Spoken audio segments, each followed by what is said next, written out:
बंदी छोड़ सतगुरु रामपाल जी परमेश्वर जी की जय हो।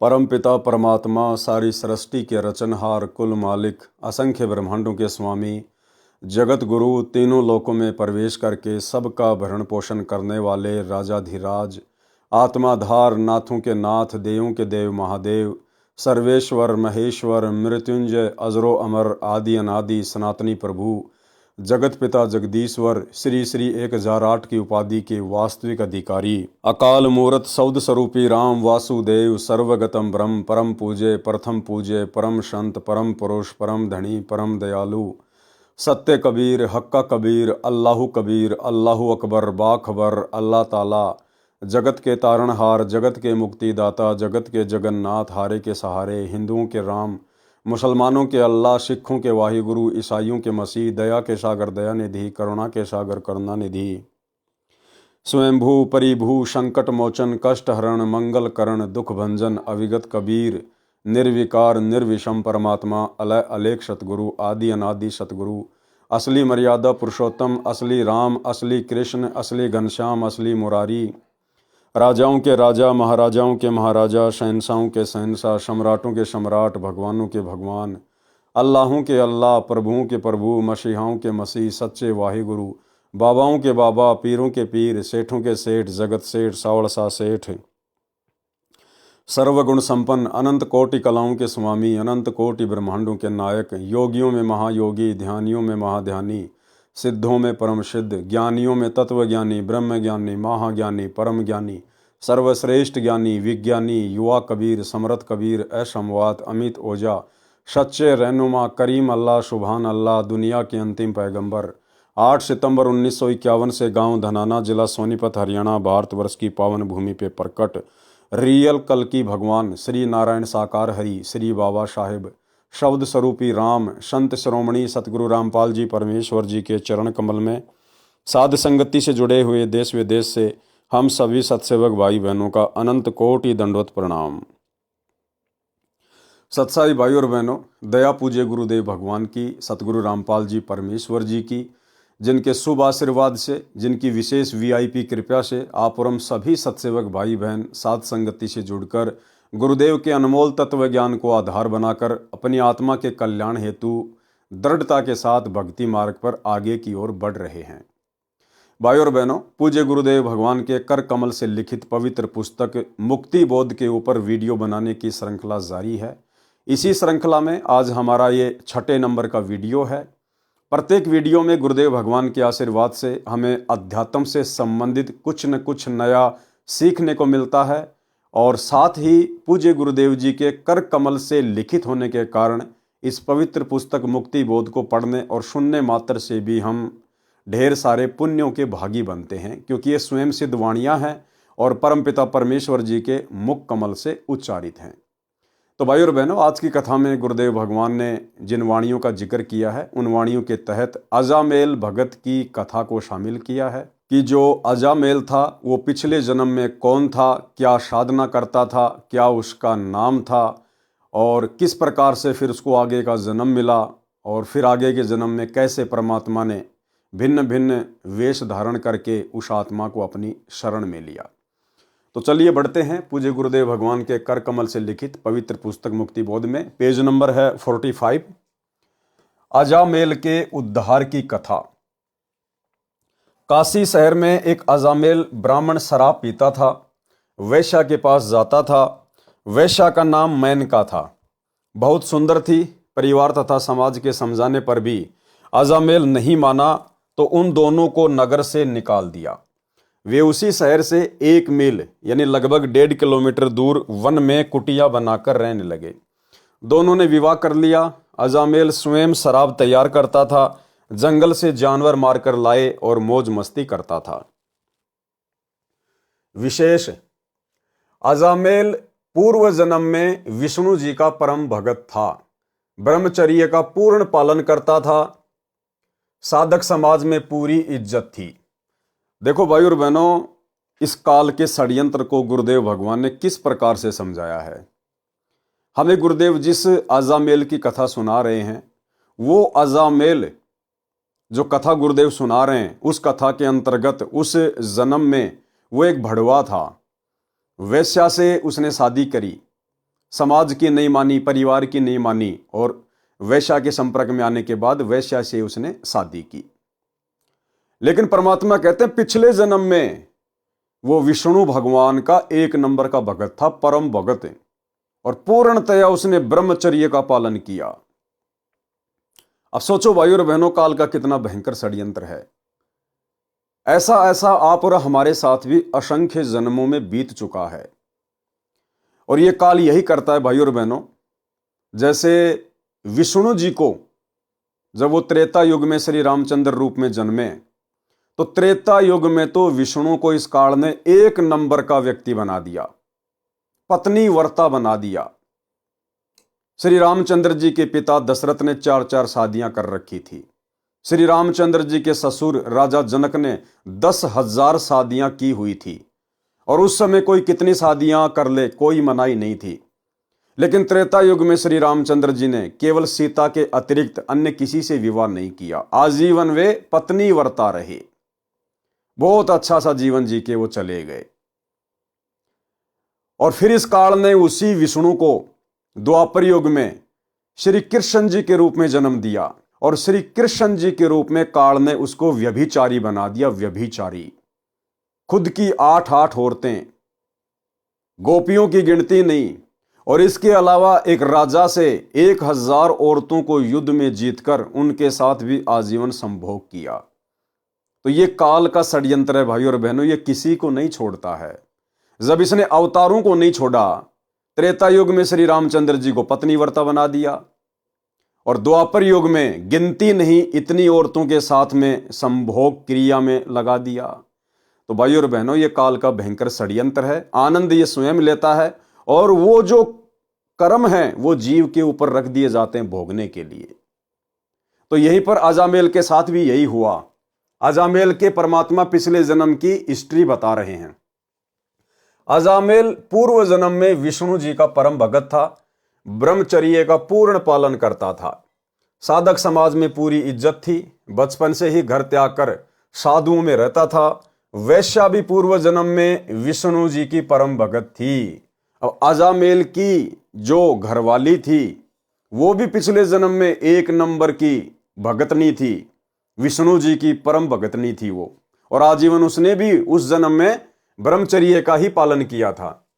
वैश्या भी पूर्व जन्म में विष्णु जी की परम भगत थी, ब्रह्मचर्य का पूर्ण पालन करती थी, पर पुरुष की ओर कभी दोष दृष्टि से नहीं देखती थी। इस लक्षण से साधक समाज में विशेष सम्मान था। साधकों में ध्यान समाधि लगाने का विशेष प्रचलन है, जो केवल काल प्रेरणा है। हठ योग है, जो गीता तथा वेदों में मना किया है। एक दिन श्याम सुंदर, अजामेल का पूर्व जन्म का नाम, वो लेटकर समाधि लगाए हुए था। शरीर पर केवल एक कोपीन यानी लंगोट, जो एक 6 इंच चौड़ा तथा 2 फुट लंबा कपड़े का टुकड़ा होता है, जो केवल गुप्तांग को ढकता है, तागड़ी में लपेटा जाता है। तागड़ी क्या होती है? बेल्ट की तरह एक मोटा धागा बांधा जाता है, उसे तागड़ी कहते हैं। वो पहने हुए था।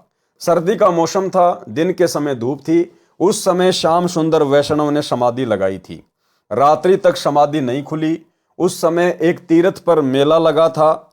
रामबाई यानी मेनका का पूर्व जन्म का नाम, यानी अजामेल की जो पत्नी थी वर्तमान जीवन में, उसका पिछले जन्म में जो है रामबाई नाम था।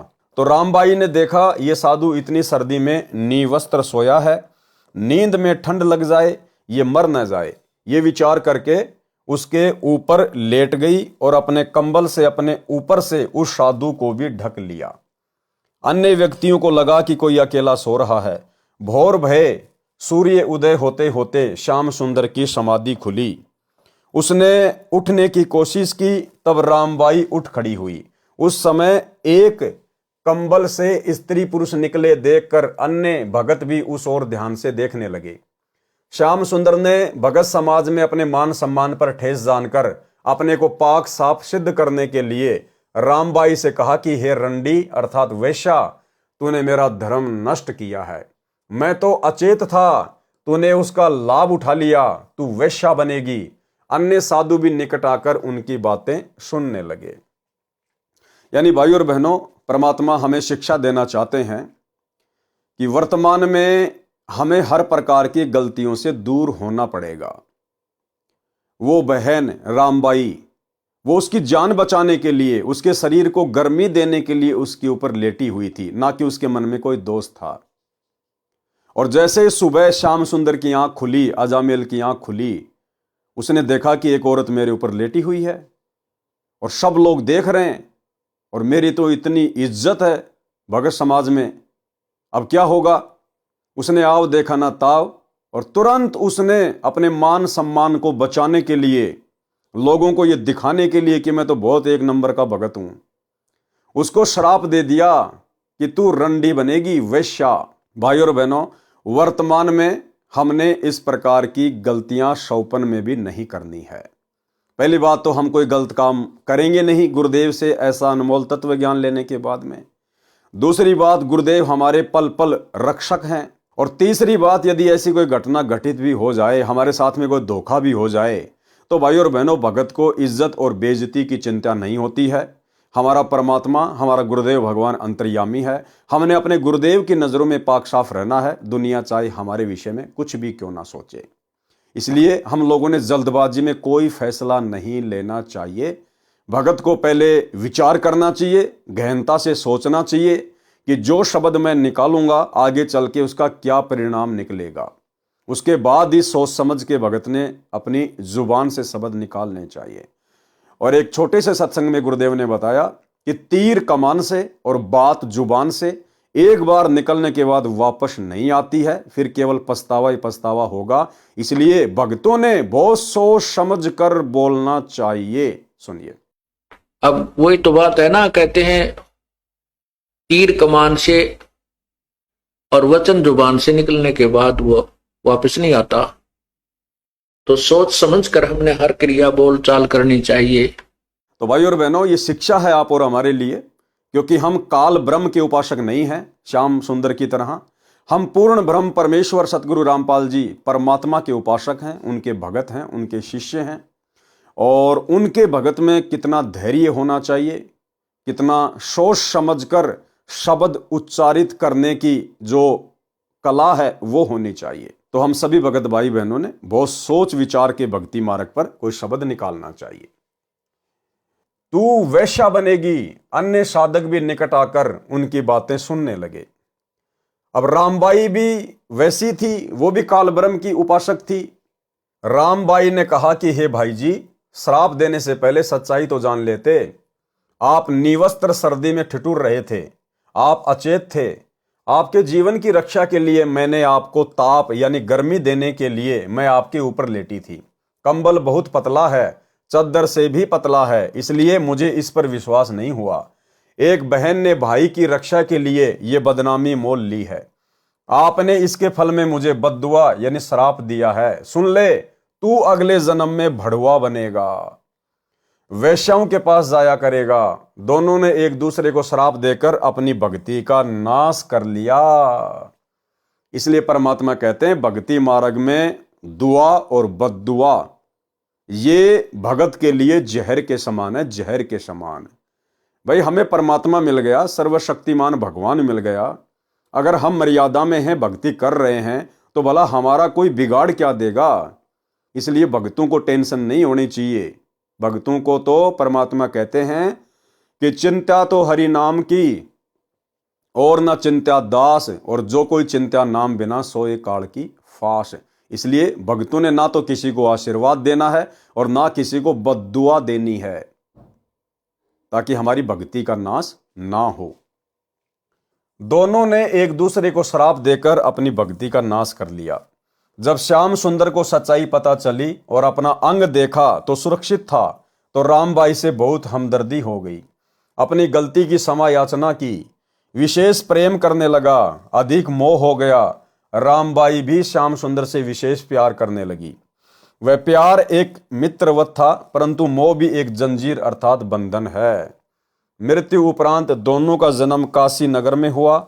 श्याम सुंदर का नाम अजामेल था, ब्राह्मण कुल में जन्म हुआ। रामबाई का जन्म भी ब्राह्मण कुल में हुआ, उसका नाम मेनका था। श्राप संस्कारवश चरित्रहीन हो गई। वैश्या बन गई, श्राप संस्कारवश अजामेल शराब का आदी हो गया। वैश्या मेनका के पास जाने लगा। दोनों को नगर से निकाल दिया गया। दोनों लगभग 40-45 वर्ष की आयु के हो गए थे। संतान कोई नहीं थी। परमेश्वर कबीर जी कहते हैं, गरीबदास जी ने बताया है, गोता मारूं स्वर्ग में, जा बैठूं पाताल, गरीबदास ढूंढत फिरूं हीरे माणिक लाल। कबीर भक्ति बीज विनसे नहीं, आय पड़े सो झोल, जय कंचन बिष्टा पड़े, घटे न ताका मोल। भावार्थ, कबीर परमेश्वर जी ने संत गरीबदास जी को बताया कि मैं अपनी अच्छी आत्माओं को खोजता फिरता हूं। यानी भाई और बहनों, परमात्मा सभी को नहीं खोजते हैं। सबके लिए परमात्मा सतलोक से चल के नहीं आते हैं। क्या कह रहे हैं कि मैं अपनी अच्छी आत्माओं को खोजता फिरता हूं। अच्छी आत्माओं को, ना कि आत्माओं को। परमात्मा कहते हैं, गोता मारूं स्वर्ग में, जा बैठूं पाताल, और गरीबदास ढूंढता फिरूं अपने हीरे मोती लाल। तो आप और हम भाई बहन अभी तक जो गुरुदेव भगवान की शरण में आ गए हैं, और विशेषकर जो भाई बहन साध संगति से जुड़ गए हैं, आप और हम उस परमेश्वर की विशेष आत्माएं हैं। विशेष स्वर्ग, पृथ्वी तथा पाताल लोक में कहीं भी मिले मैं वहीं पहुंच जाता हूं। उनको पुनः भक्ति की प्रेरणा करता हूं। मनुष्य जन्म के भूले उद्देश्य की याद दिलाकर भक्ति करने को कहता हूं। वे अच्छी आत्माएं पूर्व के किसी जन्म में मेरी शरण में आई होती हैं, परंतु पुनः जन्म में कोई संत न मिलने के कारण वे भक्ति न करके या तो धन संग्रह करने में व्यस्त हो जाती हैं, या बुराइयों में फंसकर शराब मांस खाने पीने में जीवन नष्ट कर देती हैं, या फिर अपराधी बनकर जनता के लिए दुखदाई बनकर बेमौत मारी जाती हैं। देखो भाई और बहनों, शिक्षा लेने की आवश्यकता है। ऐसा किन आत्माओं के साथ में होता है? जो आत्माएं किसी जन्म में गुरुदेव भगवान की शरण में आ जाती हैं, लेकिन किसी कारण से पार नहीं हो पाती। अब पार नहीं हो पाती हैं तो जरूरी नहीं है कि जस्ट अगले जन्म में परमात्मा फिर अपनी शरण में ले लेंगे। ना जाने फिर युग बीत जाते हैं दोबारा से उस आत्मा को अपनी शरण में लेने में। और तब तक क्या होता है उस आत्मा के साथ में? कभी बेमौत मारा जाएगा, कभी वो अपराधी बनेगा, कभी चोर बनेगा, कभी एक्सीडेंट होगा, कभी भयंकर शराबी, कभी मांसाहारी, कर्म फोड़ेगा, कर्म बिगाड़ेगा। इसलिए भाई और बहनों, ये जो वर्तमान समय है, कलयुग की बिचली पीढ़ी, और गुरुदेव भगवान ने जो हमें अपनी शरण में ले लिया है, पूरा आध्यात्मिक ज्ञान दे दिया है, कर्म कुकर्मों की जानकारी दे दी, अगले पिछले सब जानकारी दे दी परमेश्वर ने। भाई और बहनों, यदि अब हम किसी भी कारण से इस कलयुग की बिचली पीढ़ी में रह जाते हैं, तो भाई और बहनों फिर हमारे साथ में यही बनेगी। भले हमारे को बारंबार मनुष्य जन्म मिलेगा, लेकिन उन मनुष्य जन्मों में शांति नहीं होगी। कभी हम चोर बनेंगे, कभी डकैत बनेंगे, कभी बहुत भयंकर अपराधी बनेंगे, लुटेरे बनेंगे, कभी एक्सीडेंट होगा, अंग भंग होगा, कभी हम जिंदा जलेंगे, मांसाहारी बन जाएंगे, शराबी बन जाएंगे, भयंकर अपने कर्म फोड़ेंगे, और अपना समय आगे से आगे हम बढ़ाते चले जाएंगे।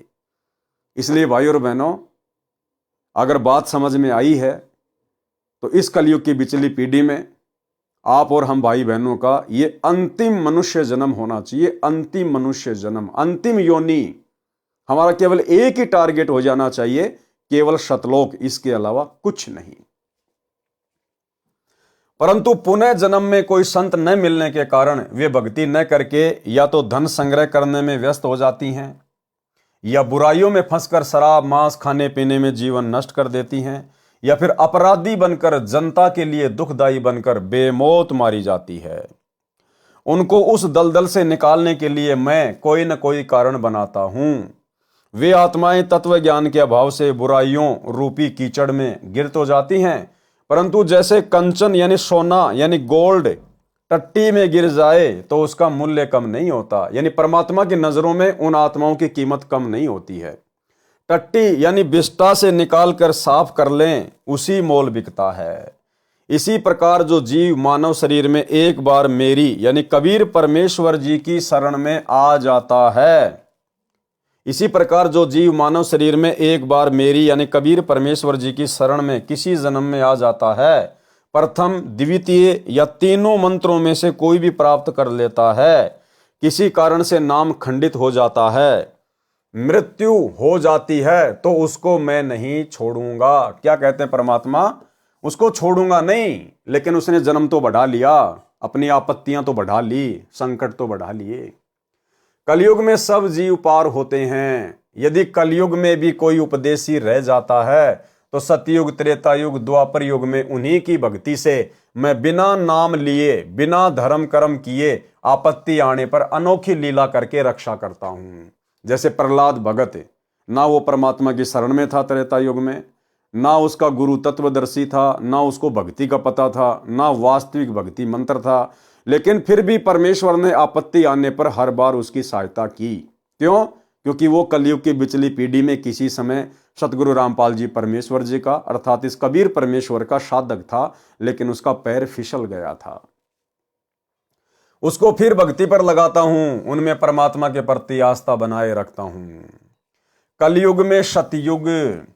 अब देखना भाई और बहनों, किस किस प्रकार से आत्माएं परमात्मा की शरण में आती हैं, कैसे कैसे रह जाती हैं, कितने समय तक यह भक्ति युग चलेगा। बहुत इंपॉर्टेंट पॉइंट है। विशेष वर्तमान में सन 1997 से कलयुग की बिचली पीढ़ी चल रही है, यानी कलयुग का दूसरा मध्य वाला चरण चल रहा है। इस समय कलयुग 5505 वर्ष बीत चुका है। कुछ वर्षों में परमेश्वर कबीर जी के ज्ञान का डंका, कबीर परमेश्वर जी के ज्ञान का डंका, क्योंकि ज्ञान कौन दे रहा है? सतगुरु। तो कौन हुए सतगुरु? कबीर परमेश्वर। कुछ वर्षों में परमेश्वर कबीर जी के ज्ञान का डंका सारे समाज में बजेगा, यानी कबीर जी के ज्ञान का बोलबाला होगा। खरबों जीव सतलोक जाएंगे। ये भक्ति युग 1000 वर्ष तक तो निर्बाध चलेगा। अब ध्यान देना भाई और बहनों, परमात्मा क्या कह रहे हैं। ये भक्ति युग, यानी जो भक्ति सतगुरु रामपाल जी परमेश्वर जी ने शुरू कर दी है, ये भक्ति युग 1000 वर्ष तक तो निर्बाध चलेगा। ध्यान रखना, केवल भक्ति चलेगी 1000 साल तक। सतगुरु रामपाल जी परमेश्वर जी के सतलोक जाने के बाद 1000 साल तक उनका भक्ति मार्ग बिना रोक टोक चलेगा, निर्बाध रूप से चलेगा, नदी की तरह उफान ऐसे चलेगा। परंतु भाई और बहनों, मोक्ष नहीं होगा। आगे परमात्मा खुलासा करेंगे। यह भक्ति युग 1000 वर्ष तक तो निर्बाध चलेगा। उसके पश्चात 2 लाख साल तक भक्ति में 50% आस्था व्यक्तियों में रहेगी। भक्ति मंत्र यही रहेंगे। फिर 1,30,000 वर्ष तक 30% व्यक्तियों में भक्ति की लगन रहेगी, यानी धीरे धीरे भक्ति में लोगों की आस्था फिर घटती चली जाएगी। यहां तक, यानी 5505 प्लस 1000 प्लस 2 लाख प्लस 1,30,000 कुल 3,36,505 वर्ष, 3,36,505 वर्ष तक कलयुग का दूसरा चरण चलेगा। इसके पश्चात कलयुग का अंतिम चरण चलेगा। 500 वर्षों में भक्ति चाहने वाले व्यक्ति मात्र 5% रह जाएंगे लास्ट वाले चरण में। तीसरे चरण का समय 95,495 वर्ष रह जाएगा। फिर भक्ति चाहने वाले तो होंगे, परंतु भक्ति विधि समाप्त हो जाएगी, यानी ये मंत्र, ये आरती, ये सत्संग सब कुछ समाप्त हो जाएगा कलयुग के लास्ट में, एंड में। जो व्यक्ति 1000 वर्ष वाले समय में तीनों मंत्र लेकर पार नहीं हो पाएंगे, वे ही 50% तथा 30% तथा 5% उस समय की जनसंख्या में भक्ति चाहने वाले रहेंगे। यानी जो व्यक्ति इस कलयुग की बिचली पीढ़ी में रह जाएंगे, जिनका मोक्ष नहीं हो पाएगा, वही आत्माएं बारंबार कलयुग में जन्म लेंगी। 2 लाख साल बाद जिन लोगों की आस्था केवल भक्ति में 50% रह जाएगी, उसके बाद 1,30,000 साल तक लोगों की आस्था और भी डाउन हो जाएगी, लास्ट में केवल 5% आस्था रह जाएगी। तो वो आत्माएं होंगी कौन? वही आत्माएं जो सतगुरु रामपाल जी परमेश्वर जी के सतलोक जाने के बाद 1000 साल तक जो इनका भक्ति मार्ग चलेगा। तो गुरुदेव के सतलोक जाने के बाद में मोक्ष तो किसी का होगा नहीं, सतलोक तो कोई जा नहीं पाएगा, लेकिन 1000 साल तक निर्बाध चलने वाले भक्ति मार्ग में आत्माएं जिस प्रकार से भक्ति करेंगी, अच्छे से पूरी मर्यादा में रहेंगी, उन आत्माओं की भक्ति कमाई इतनी जबरदस्त हो जाएगी, उनको कलयुग में बारंबार मनुष्य जन्म मिलेंगे। और वो वही आत्मा होंगी जिनकी भक्ति में आस्था रहेगी आगे चल के। लेकिन एक समय ऐसा आएगा बिल्कुल उनकी आस्था भी समाप्त हो जाएगी। वे पार नहीं हो पाते, परंतु उनकी भक्ति तीनों मंत्रों की कमाई अत्यधिक हो जाती है। वे संख्या में अरबों होते हैं। वे ही सतयुग, त्रेता युग, द्वापर युग में ऋषि, महर्षि, प्रसिद्ध, सिद्ध तथा देवताओं की पदवी प्राप्त करते हैं। यानी जो आत्माएं वर्तमान में रह जाएंगी, पार नहीं हो पाएंगी इस 1000 साल के पीरियड में, तो इनकी भक्ति कमाई इतनी जबरदस्त हो जाएगी। फिर सतयुग में मनु जैसे महर्षि, ब्रह्मा विष्णु महेश, 33 करोड़ देवी देवता, बड़े बड़े साधु संत महात्मा मंडलेश्वर, वही आत्माएं बनेंगी। काल उन्हीं आत्माओं को जो है महर्षि बना देगा, सिद्ध महात्मा बना देगा, गोरखनाथ बना देगा, मच्छंद्रनाथ बना देगा। कमाई होगी ये पिछली पीढ़ी की, और इस कमाई का दुरुपयोग करवाएगा फिर काल। उनका भक्ति कर्मों के अनुसार सतयुग में जन्म होता है। वे भक्ति ब्रह्म तक की करते हैं, परंतु सिद्धियां गजब की होती हैं। वे पूर्व जन्म की भक्ति की शक्ति से होती हैं। कलयुग में वे ही ब्राह्मण ऋषि उन्हीं वेदों को पढ़ते हैं और ब्रह्म की भक्ति ओम नाम का जाप करके करते हैं, परंतु कुछ भी चमत्कार नहीं होते। कारण है कि वे तीनों युगों में अपनी पूर्व जन्म की भक्ति शक्ति को श्राप व आशीर्वाद देकर सिद्धियों का प्रदर्शन करके समाप्त करके सामान्य प्राणी रह जाते हैं, परंतु उनमें परमात्मा की भक्ति की चाह विद्यमान रहती है। कलयुग में काल सतर्क हो जाता है, वेद विरुद्ध ज्ञान का प्रचार करवाता है, अन्य देवताओं की भक्ति में आस्था दृढ़ कर देता है। जैसे 1997 से 2505 वर्ष पूर्व यानी ईसा मसीह से 508 वर्ष पूर्व आदि शंकराचार्य जी का जन्म हुआ था। वे कुल 30 वर्ष तक जीवित रहे। उन्होंने 20 वर्ष की आयु में अपना मत दृढ़ कर दिया कि श्री ब्रह्मा, श्री विष्णु तथा श्री शिव जी, माता दुर्गा तथा गणेश आदि आदि की भक्ति करो। विशेषकर तमगुण भगवान शिव की भक्ति को अधिक दृढ़ किया, क्योंकि वे आदि शंकराचार्य जी शिवलोक से आए थे, शिव जी के गण थे। इसलिए शंकर जी के मार्ग के आचार्य यानी गुरु शंकराचार्य कहलाए। वर्तमान तक राम, कृष्ण, विष्णु, शिव तथा अन्य देवी देवताओं की भक्ति का रंग चढ़ा है। संसार में अरबों मानव भक्ति चाहने वाले हैं। वे किसी न किसी धर्म या पंथ से, गुरु से जुड़े हैं, परंतु भक्ति शास्त्र विरुद्ध कर रहे हैं। परमेश्वर विक्रमी संवत 1455 यानी सन 1398 में प्रकट हुए। 5 वर्ष की आयु में स्वामी रामानंद को ज्ञान समझाया तथा विक्रमी संवत 1575 सन 1518 तक 120 वर्ष संसार में रहे, जिनमें से गुरु पद पर 115 वर्ष रहकर 64 लाख भक्तों में भक्ति की प्रेरणा की, फिर जागृत किया। उनमें पुनः भक्ति बीज बोया, फिर सबकी परीक्षा ली। वे असफल रहे, परंतु गुरुद्रोही नहीं हुए। उनका अब जन्म हो रहा है। यानी अभी तक भी भाई और बहनों, वो 64 लाख भगत जो काशी में फैल हुए थे, अभी तक वो 64 लाख कंप्लीट भगत गुरुदेव की शरण में नहीं आ पाए हैं। और गुरुदेव कह रहे हैं सबसे पहले मेरी शरण में वो आएंगे जो 64 लाख हैं, लेकिन अभी तक वो 64 लाख गुरुदेव की शरण में नहीं आ पाए हैं। ये सतलोक आश्रम मैनेजमेंट हरियाणा तो डींग मारता है। 2 करोड़ भगत हो गए, 5 करोड़ भगत हो गए, केवल राजनेताओं को वोट बैंक दिखाने के लिए। हकीकत यह है कि वर्तमान में सतगुरु रामपाल जी के 2024 तक 64 लाख भगत भी नहीं हैं। आप खुद सतगुरु रामपाल जी के मुख कमल से सुन लीजिए हिसार जेल से आई हुई ऑडियो। उसमें गुरुदेव स्वयं कह रहे हैं कि आप वही 64 लाख हो जो काशी में फैल हो गए थे और अब धीरे धीरे आ रहे हैं। यानी अभी 64 लाख भी पूरे नहीं आए। सुनिए। लेकिन हम इतने ढीठ हैं, समर्थ को सामने देखकर भी हमने कदर नहीं की उसकी। हम अपनी अहंकार में सड़ गए। 64 लाख से स्वे थे उस पिता के, वो उनमें से आप ही हो और अब आ रहे हैं, वो वही है। फिर सबकी परीक्षा ली, वे असफल रहे, परंतु गुरुद्रोही नहीं हुए। उनका अब जन्म हो रहा है। सर्वप्रथम वे 64 लाख मेरे संत रामपाल दास से जुड़ेंगे। उसके पश्चात वे जन्मेंगे जिन्होंने 1000 वर्ष के पश्चात 2 लाख तथा 1,30,000 वर्ष तक भक्ति में लगे रहे, परंतु पार नहीं हुए। जो 64 लाख हैं, ये वे प्राणी हैं जो 1000 वर्ष वाले समय में रह गए थे। आ गई होगी बात समझ में भाई और बहनों। 64 लाख भगत कौन है? जो पिछले कलयुग की पिछली पीढ़ी में 1000 साल वाले पीरियड में रह गए थे, जो पार नहीं हो पाए थे। इसलिए भाई और बहनों, हम इस समय को ना चूकें। ये बहुत अनमोल समय है। ये मोक्ष का द्वार केवल थोड़े से समय के लिए खुला हुआ है। जब तक सतगुरु रामपाल जी के पावन चरण कमल धरती पे हैं, तब तक भाई और बहनों मोक्ष है। उसके बाद में मोक्ष नहीं है। केवल फिर आपकी भक्ति बनेगी, कमाई बनेगी, आपके पुण्य बनेंगे, आप बारंबार मनुष्य जन्म प्राप्त करेंगे। अरे अगर इस परमेश्वर की गैर हाजिरी में, सतगुरु रामपाल जी परमेश्वर जी की गैर हाजिरी में यदि मोक्ष होना हो, तो भाई और बहनों फिर इस परमात्मा को सतलोक से चलकर इस गंदे लोक में भला आने की जरूरत क्या?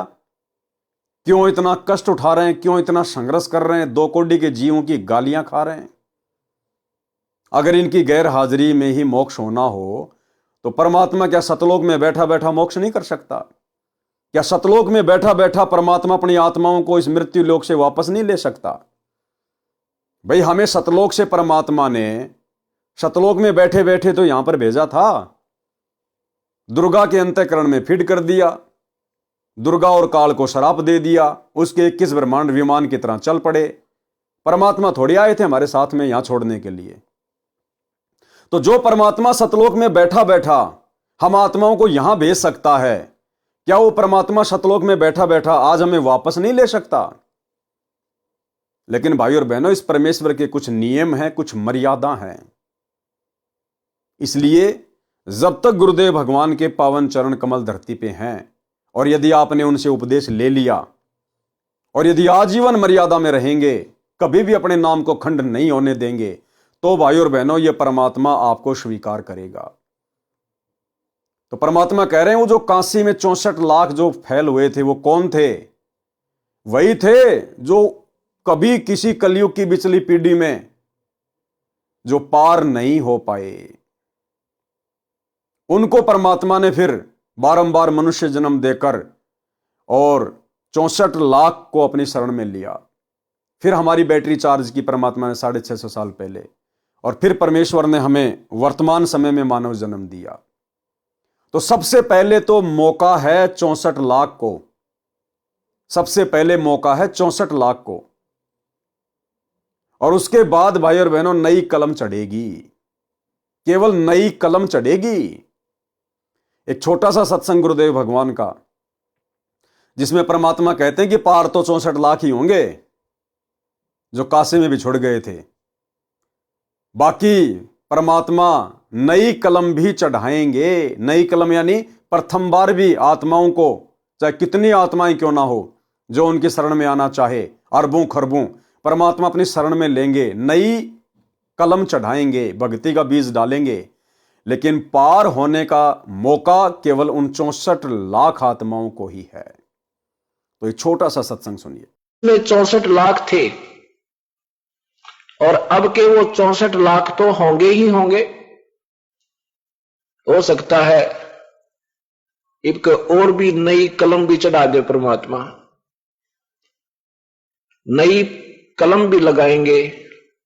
क्योंकि भक्ति का प्रारंभ होना ये बहुत ही ईश्वरीय रजा, और ऐसे कोई सर्कमस्टांस, ऐसे कोई परमात्मा माहौल पैदा करता है जिसके कारण ये प्राणी और कोई विकल्प ना जानकर ईश्वर की ही शरण चाहता है, तो वो भी उसके ऊपर एक मेहर होती है। चाहे कोई दुख में प्रभु की तरफ अग्रसर होता है, चाहे कोई सुख में अग्रसर होता है, वो उसका बहुत ही अच्छा पुण्य और प्रभु की विशेष रजा होती है। किसी भी कारण से आप परमात्मा के चरणों में पहुंच जाते। हम बता रहे थे आपको कि जाप अजप्पा मिल जावे, फिर सुमरण में मन लाना। तो भाई और बहनों, सत्संग सुन के आपकी समझ में आ गई होगी बात। दूसरी बात भाई और बहनों, एक छोटा सा सत्संग गुरुदेव भगवान का, ताकि आप और हमारे अंदर भय पैदा हो और हम इस भक्ति को हल्के में ना लें, गफलत में ना लें। गुरुदेव भगवान कह रहे हैं कि बच्चों, आज से पहले यह भक्ति नहीं थी, और इस दास के जाने के बाद यह भक्ति समाप्त हो जाएगी। भक्ति यानी मोक्ष। अरे भक्ति तो पहले भी थी। भक्ति क्या सतयुग में नहीं थी क्या? क्या सतयुग में परमात्मा नहीं आए थे क्या सत्सुकृत नाम से?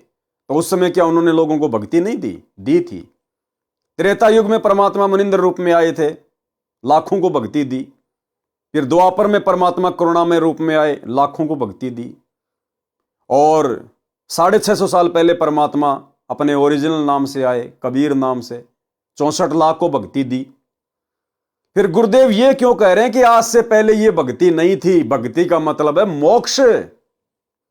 आज से पहले चारों युगों में भक्ति तो थी, लेकिन उस समय मोक्ष नहीं होना था। इसलिए परमात्मा कहते हैं आज से पहले बच्चों ये भक्ति नहीं थी, और इस दास के जाने के बाद ये भक्ति अर्थात मोक्ष समाप्त हो जाएगा। पहले सुनिए छोटा सा सत्संग। मात पिता मिल जावेंगे, मात पिता मिल जावेंगे, 1,84 माही। ये सतगुरु सेवा और ये भक्ति भाई फेर मिलन की नाही। इससे पहले नहीं थी यह भक्ति, और इस दास के बाद यह भक्ति समाप्त हो जाएगी। अब तो चलेगी कुछ वर्षों तक, फिर कलयुग तो बहुत लंबा चौड़ा विशेष है, उसमें ये नहीं रहेगी लास्ट में। तो वीडियो आपने सुना भाई और बहनों, उम्मीद करूंगा बात आपके समझ में आ गई होगी कि यदि मोक्ष है तो सतगुरु रामपाल जी के धरती पर रहते सहते हैं। कोशिश करो कि आप अपनी भक्ति करके, गुरु को प्रसन्न करके, और गुरु के धरती पर रहते सहते निकल जाओ यहां से। दिन रात हम केवल यही प्रार्थना करें कि हे परवरदिगार, हे परमात्मा, हे मालिक, जितना जल्दी हो सके मुझ नीच को यहां से अपने रहते सहते पार कर दो मालिक। तो सबसे अच्छा मौका तो है उन आत्माओं को। दूसरा, उन आत्माओं को मौका है पूर्ण मोक्ष का जिन आत्माओं ने गुरुदेव के सतलोक जाने से पहले पहले गुरुदेव से दीक्षा ले ली, ना कि डीवीडी से। उसके बाद गुरुदेव के सतलोक जाने से पहले जिन्होंने गुरुदेव से दीक्षा ले ली, यानी गुरुदेव की धरती पर रहते सहते, भले आपको डीवीडी से दीक्षा मिली है या गुरुदेव ने अपने मुख कमल से दी है, यदि आपने दीक्षा ले ली और गुरुदेव सतलोक चले गए और आपकी उम्र अभी बहुत छोटी है, लेकिन यदि आप आजीवन मर्यादा में रहेंगे, क्योंकि उपदेश तो आपको गुरुदेव देके चले गए अपने रहते सहते, अब यदि आप आजीवन मर्यादा में रहेंगे, कभी भी मर्यादा खंडित नहीं करेंगे, मन में कोई दोष पैदा नहीं करेंगे, तो उन आत्माओं को भी गुरुदेव स्वीकार करेंगे, उनका भी पूर्ण मोक्ष होगा। लेकिन उनके चांस बहुत कम है भाई और बहनों, बहुत कम। कोई बिरला आत्मा होगी जो गुरुदेव से दीक्षा लेकर और गुरुदेव के सतलोक जाने के बाद पार हो पाएगी, क्योंकि उसके बाद इस धरती पर इतना सुख हो जाएगा, सतयुग जैसा माहौल हो जाएगा। पहली बात तो हमारे वो भाव, वो श्रद्धा नहीं बन पाएगी। दूसरी बात, गुरुदेव धरती पर नहीं होंगे, और यदि हमसे कोई मर्यादा खंडित हो गई, नाम खंड हो गया, फिर भाई कैसे शुद्ध होगा? परमात्मा तो जा चुके होंगे, फिर ये डीवीडी वाला शुद्धिकरण काम नहीं करेगा। ये डीवीडी वाला शुद्धिकरण भी उसी समय तक काम कर रहा जब तक परमात्मा धरती पे हैं। तो भाई और बहनों, विशेष मौका जो मालिक ने दिया है, आप और हमें दिया है, आप और हमारी संतानें, इनको विशेष मौका है।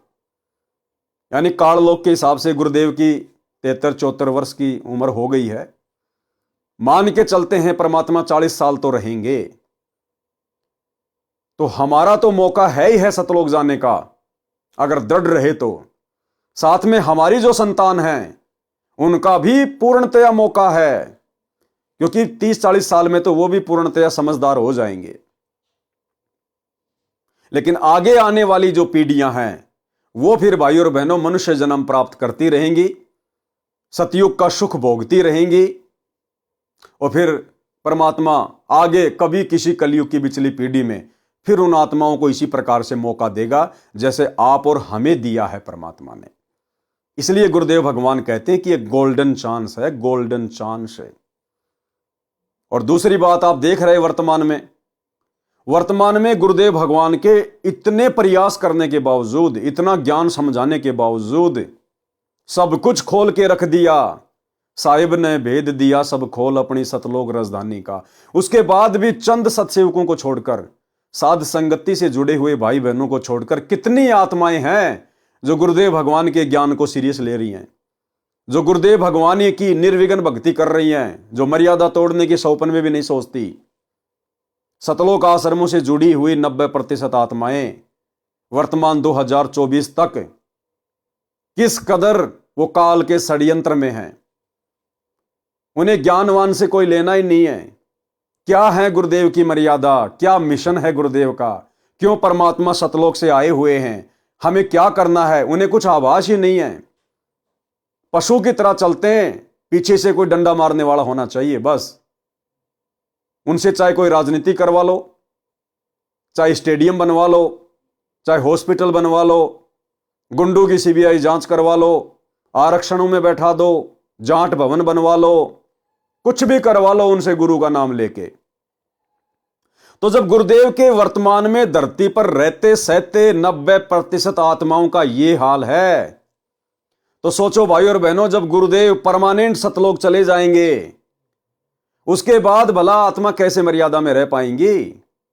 जब गुरु के रहते सहते उनको डर नहीं, उनको भय नहीं, कोई चिंता नहीं अपने आत्म कल्याण की, मर्यादा टूटने का डर नहीं, तो गुरुदेव के जाने के बाद तो वो निर्भय हो जाएंगी। उनके ऊपर कोई अंकुश नहीं होगा, उनको कोई कहने वाला नहीं होगा। इसलिए भाई और बहनों, ये गोल्डन चांस है वर्तमान में गुरुदेव के रहते सहते पार होने का, और इसमें सिर धड़की बाजी लगा देनी है, सिर धड़की बाजी।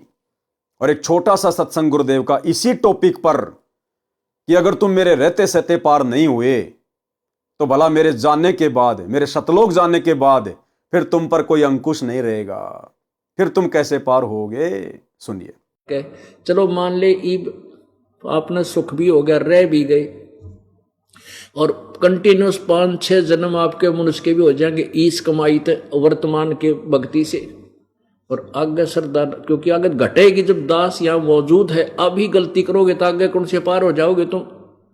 अब तो हर तरह से मर्यादा आपको समझाता हूँ, ये बताता हूँ ये गलती मत करो, तुम्हें फाउल पॉइंट बताता हूँ कि ये गलत, ये पॉइंट फाउल है, तेरा नाम खंड हो गया। तो अब भी जब रह जाओगे तो फिर आगे कैसे पार होगे तुम।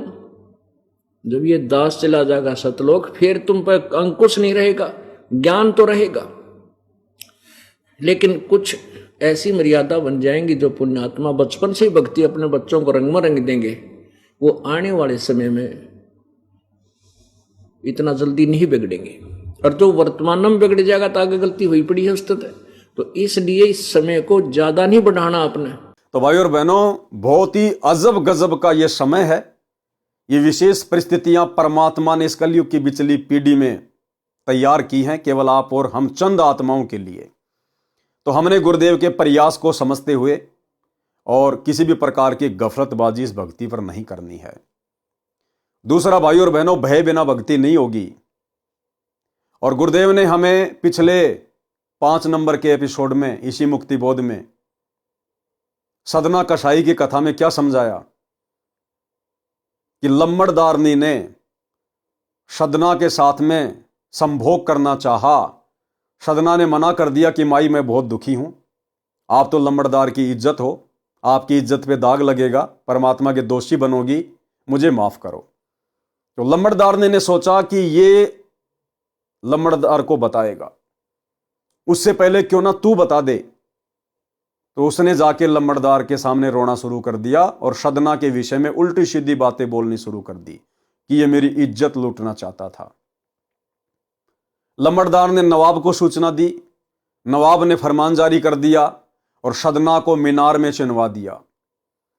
और जैसे लोग सदना को मीनार में चिन के अपने अपने घर जाने लगे कि दम घुट घुट के मरेगा, उसी समय धमाका हुआ, विस्फोट हुआ।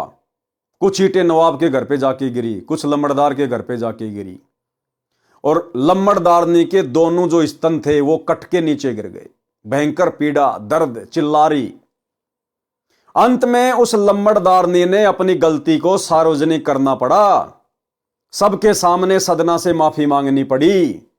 तब जाकर धीरे धीरे उसके स्तनों का घाव भरा, लेकिन निशान फिर भी रह गए। यानी भाइयों और बहनों, संकेत है कि आने वाले समय में जो 1000 साल तक ये भक्ति मार्ग चलेगा, और वर्तमान में जो शुरू हो चुका है, हम सबके ऊपर ये नियम समान रूप से लागू है।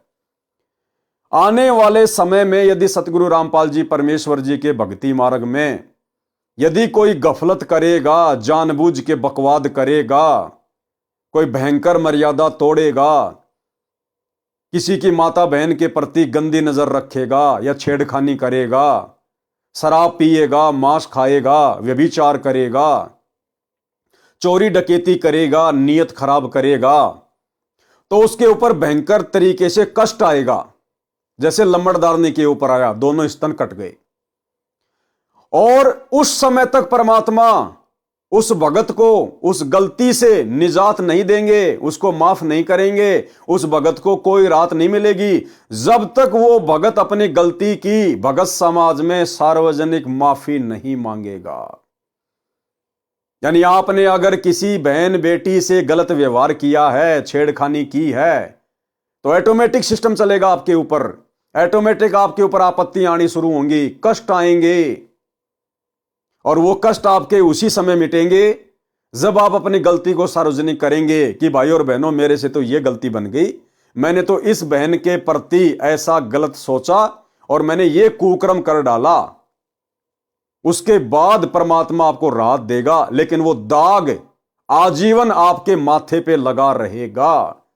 जैसे लंबड़दारने के स्तन के घाव भर गए, लेकिन वो निशान रहे। तो भाई और बहनों, समझ जाओ, विशेषकर साध संगति से जुड़े हुए भाई बहन, जिनको परमात्मा ने समझदार बना दिया, मोक्ष के योग्य बना दिया, अब आप और हमारी गलतियां माफ नहीं होंगी, बिल्कुल माफ नहीं होंगी। और यदि अब साध संगति से जुड़कर कोई भाई बहन गलती करेंगे, तो भाई और बहनों, उनको विशेष परेशानियों के दौर से गुजरना पड़ेगा। और जब तक वो अपनी गलती को सार्वजनिक नहीं करेंगे, वीडियो बनाकर, क्योंकि सोशल मीडिया का जमाना है, जब तक वो अपनी गलती को सार्वजनिक नहीं करेंगे कि भाई मेरे से ये गलती बन गई, परमात्मा मुझे क्षमा करें, भगत समाज मुझे माफ करे, तब तक परमात्मा उसको राहत नहीं देगा। इसलिए गलतियां करने से ही बचें, अन्यथा भक्ति से जाओगे और इज्जत से जाओगे, भक्ति से भी और इज्जत से भी। और इसी संबंध में भाई और बहनों, गुरुदेव ने एक सत्संग में कथा सुनाई कि एक व्यक्ति ने ऐसा ही कोई जुर्म कर दिया और सजा के तौर पर उसको कहा गया कि या तो 100 कोड़े खा ले या फिर 100 प्याज खा ले। तो उस व्यक्ति ने सोचा क्यों ना मैं प्याज खा लेता हूं, कोड़े में तो दर्द होगा। तो उसने प्याज खाना शुरू कर दिया, 10, 15, 20 प्याज खाई, आगे नहीं खाई गई। तो बोला भैया कोड़े खा ले। फिर उसने कोड़े भी खाए। यानी पहले तो उसने प्याज खाना शुरू किया कि मैं बच जाऊंगा, लेकिन 100 प्याज थोड़ी खाई जाती हैं। बोला भाई साहब नहीं खाई जा रही। तो बोला भैया कोड़े खा ले। फिर उसने कोड़े भी खाए, यानी डबल सजा भुगती उसने, डबल सजा। अगर पहले वो कोड़े खा लेता तो प्याज खा के पेट खराब करने की कहां आवश्यकता थी। तो इसी प्रकार भाई और बहनों, आने वाले समय में डबल डबल सजा भुगतनी पड़ेगी अगर सतगुरु रामपाल जी भगवान के भगत अगर गलती करेंगे तो, क्योंकि धरती पर इनके भक्तों के अलावा और कोई रहेगा भी नहीं। 2028 युग परिवर्तन का समय है, जितनी भी जनसंख्या बचेगी वो केवल इन्हीं की भक्ति करेगी, डर के मारे। ज्ञान आधार से तो केवल वर्तमान में जुड़ रहे हैं, आगे आने वाले समय में कोई मोक्ष के लिए नहीं जुड़ेगा, कोई ज्ञान को समझ के नहीं जुड़ेगा। जब सामने मौत दिखाई देगी उस समय केवल अपनी जीवन रक्षा के लिए। तो भाई और बहनों, परमात्मा की विशेष मेहर है आप और हमारे ऊपर। समय रहते हम समझ जाएं, इन उदाहरणों को अपने जीवन में अमल कर लें, अन्यथा डबल सजा के भागी होंगे। अगर कोई गलती हमने कर दी तो मोक्ष से भी जाएंगे और सर्व समाज के सामने बेइज्जत भी होना पड़ेगा। इसलिए हम गलतियां करने से बचें।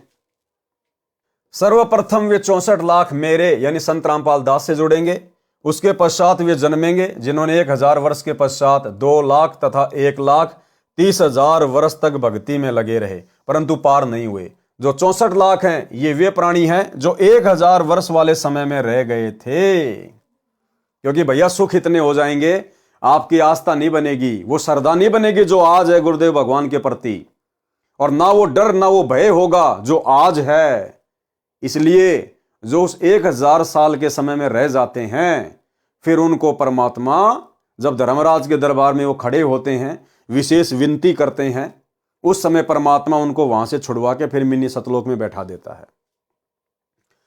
परंतु धर्मराज के दरबार में अधिक विलाप किया कि हमने तो सतलोक जाना है। परमात्मा कबीर जी गुरु रूप में प्रकट होकर उनको धर्मराज से छुड़वा कर मिनी सतलोक में ले गए थे। उनका जन्म अपने आने के यानी कलयुग में विक्रमी संवत 1455 के समय के आसपास दिया था, जो अभी तक मानव जीवन प्राप्त करते आ रहे हैं। कैसे होगा कलयुग में सतयुग? अब देखो भाई और बहनों, ये संकेत ही होते हैं। आज विज्ञान अपनी चरम सीमा पे है। ये वैज्ञानिक अपने आप को भगवान से कम नहीं समझते, और ये इंटरनेट वगैरह, टेलीविजन, मोबाइल, थोड़ी बहुत ही विज्ञान टेक्नोलॉजी, ये सुख सुविधा प्राप्त करके और थोड़ी बहुत कोई शिक्षा प्राप्त करके आदमी अपने आप को भगवान से बहुत दूर ले जा चुका है कि कोई भगवान नहीं, कोई परमात्मा नहीं, सब अपने आप ही बनता है, अपने आप ही नष्ट होता है। कहां है भगवान? दिखाओ भगवान। अब परमेश्वर क्या संकेत कर रहे हैं कि ये जो युग परिवर्तन का समय है 2028, उसके बाद में ये विज्ञान भी रुक जाएगी, थम जाएगी। अब इससे ज्यादा परमात्मा को विज्ञान की आवश्यकता नहीं है। जो जो उपकरण परमात्मा ने बनवाने थे, जो जो आविष्कार करवाने थे, वो करवा दिए परमात्मा ने, और काल ने जमकर उनका दुरुपयोग भी करवा लिया। अब परमात्मा आगे इनका सदुपयोग करवाएगा। अब विज्ञान आगे तेज गति से नहीं बढ़ेगी। आज जिस प्रकार से ये दुनिया भौतिकवाद की चक्काचौंध में फंसी हुई है, आधुनिकीकरण में विकास के नाम पर विनाश का सामान तैयार करके बैठी है, बारूद के ढेर पे दुनिया बैठी है, माचिस लगाने की देर है। तो ये परमेश्वर आने वाले समय में इस विज्ञान को भी नष्ट करेंगे। नष्ट करने का मतलब केवल इतना ही रखेंगे जो हमारी भक्ति में किसी प्रकार से बाधा उत्पन्न ना कर सके। आज जिस प्रकार से बड़ी बड़ी फैक्ट्रियां, कल कारखाने, उद्योग वगैरह, परमात्मा इन सबको सीमित कर देंगे। और गुरुदेव ने आगे लिखा है कि 2028 के बाद गांवों में छोटे छोटे लघु उद्योग शुरू हो जाएंगे, ये बड़ी बड़ी फैक्ट्रियां बंद हो जाएंगी, ये भागादौड़ दुनिया की बंद हो जाएगी। ज्ञान ही ऐसा है परमात्मा का। आदमी की अंदर से जो भौतिक इच्छाएं वो समाप्त हो जाएंगी। आज भौतिक इच्छाओं के कारण तो इंसान दिन रात गधे और बैल की तरह कमा रहा है, 24 घंटे भाग रहा है। तो आने वाले समय में इस ज्ञान से, और कुछ आपस में जो युद्ध होंगे, लड़ाइयां होंगी, उनमें भी परमात्मा इस विज्ञान का काफी हद तक सत्यानाश करवा देंगे। और उसके बाद बिल्कुल आदमी नॉर्मल जीवन जिएगा। गुरुदेव कह रहे हैं हाथ से सिले हुए लोग कपड़े पहना करेंगे। हाथ से सिले हुए, जैसे गांव में जो ये टेलर वगैरह होते हैं, ऐसे ही नॉर्मल उद्योग हो जाएंगे। ये फैक्ट्रियां वगैरह बंद हो जाएंगी। बर्तन वगैरह भी गांवों में बनेंगे, मिट्टी के या फिर ये स्टील वगैरह के। और छोटे छोटे काम शुरू हो जाएंगे। जैसे कुम्हार पहले अपने मटके वगैरह बनाया करता था, वैसे छोटे छोटे कार्य शुरू हो जाएंगे फिर वापस। ये विज्ञान की चक्काचौंध, ये काफी हद तक परमात्मा इसको समाप्त कर देंगे। बहुत नॉर्मल और सात्विक जीवन हो जाएगा। जो लोग धन संचित करने में लगे रहेंगे, पैसे को ज्यादा महत्व देंगे, उनकी कोई इज्जत नहीं होगी। और जो लोग नॉर्मल जीवन जिएंगे, भक्ति को महत्व देंगे, समाज में उनकी इज्जत होगी। तो क्या कह रहे हैं परमात्मा? आने वाले समय में कैसा वातावरण होगा? कैसे होगा कलयुग में सतयुग, यानी 1000 साल के लिए परमात्मा किस प्रकार से व्यवस्था सेट करेंगे। वर्तमान में सन 1997 से 3000 ईस्वी तक, यानी 1997 फिर 2000, उसके 1000 साल आगे यानी 3000 ईस्वी तक पुनः सतयुग जैसा वातावरण, आपसी प्रेम का माहौल बनेगा। फिर से फलदार वृक्ष तथा छायादार वृक्ष लगाए जाएंगे। फैक्ट्रियां धुआं रहित हो जाएंगी। फैक्ट्रियां धुआं रहित हो जाएंगी। आज जैसे डीजल से चल रही हैं, लाइट से चल रही हैं, कोयले से चल रही हैं, दुनिया भर के आइटम बनाए जाते हैं, मार्केट में बेच दिए जाते हैं, पटक दिए जाते हैं बना बना के। तो आने वाले समय में धुआं रहित फैक्ट्रियों का मतलब बहुत सीमित हो जाएगा काम, बहुत सीमित। फिर बंद हो जाएंगी, फिर उसके कुछ समय बाद में वो फैक्ट्रियां भी बंद हो जाएंगी, जब गांव गांव में लोग छोटे छोटे काम धंधे अपने शुरू कर देंगे, जैसे 60-70 साल पहले हुआ करते थे। फिर बंद ही हो जाएंगी। लोग हाथ से बने कपड़े पहनेंगे, मिट्टी या स्टील के बर्तन प्रयोग करेंगे, जो छोटे कारखानों में मानव चालित यंत्रों से तैयार होंगे। फैक्ट्रियों में नहीं बनेंगे, मशीनों से नहीं बनेंगे। इंसान बनाएगा अपने हाथों से, जैसे लोहार अपने हाथों से औजार बनाता है, और जो चर्मकार होता है जो अपने हाथों से जूतियां बनाता है, चप्पल बनाता है। इस प्रकार के छोटे छोटे काम धंधे हर जगह शुरू हो जाएंगे, गांव गांव में। फैक्ट्रियां बंद हो जाएंगी धीरे धीरे, भागादौड़ लोगों की कम हो जाएगी, पैसे के पीछे भागना लोग ऑटोमेटिक बंद कर देंगे। छोटे छोटे कारखाने में मानव चलित यंत्रों से तैयार होंगे, जो मानव संचालित अहरण की तरह चलेंगे। पशुधन बढ़ेगा, सब मानव मिलकर पूरी पृथ्वी को उपजाऊ बनाने में एकजुट होकर कार्य करेंगे। उपजाऊ कैसे बनेगी?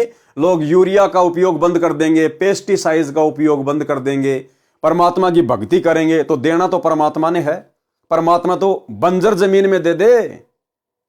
तो जब लोगों को ज्ञान होगा इस बात का, भक्ति मार्ग से जुड़ेंगे, क्यों हम जहर क्यों खाएं, क्यों जहर का भोग अपने भगवान को लगाएं, क्यों हम दुनिया को खिलाएं। आदमी यूरिया और पेस्टिसाइड्स का प्रयोग ही बंद कर देगा। जैसे वर्तमान में सतसेवक भाई बहनों ने यूरिया डालना और कीटनाशक का प्रयोग बिल्कुल बंद कर दिया, चाहे फसल हो या ना हो। और क्यों नहीं होगी? सतगुरु की शरण में, समर्थ की शरण में है। वो तो बिना जमीन के दे दे, बिना बीज के दे दे, फिर हम तो उसकी शरण में, उसके भगत हैं। परमात्मा सब कुछ देगा।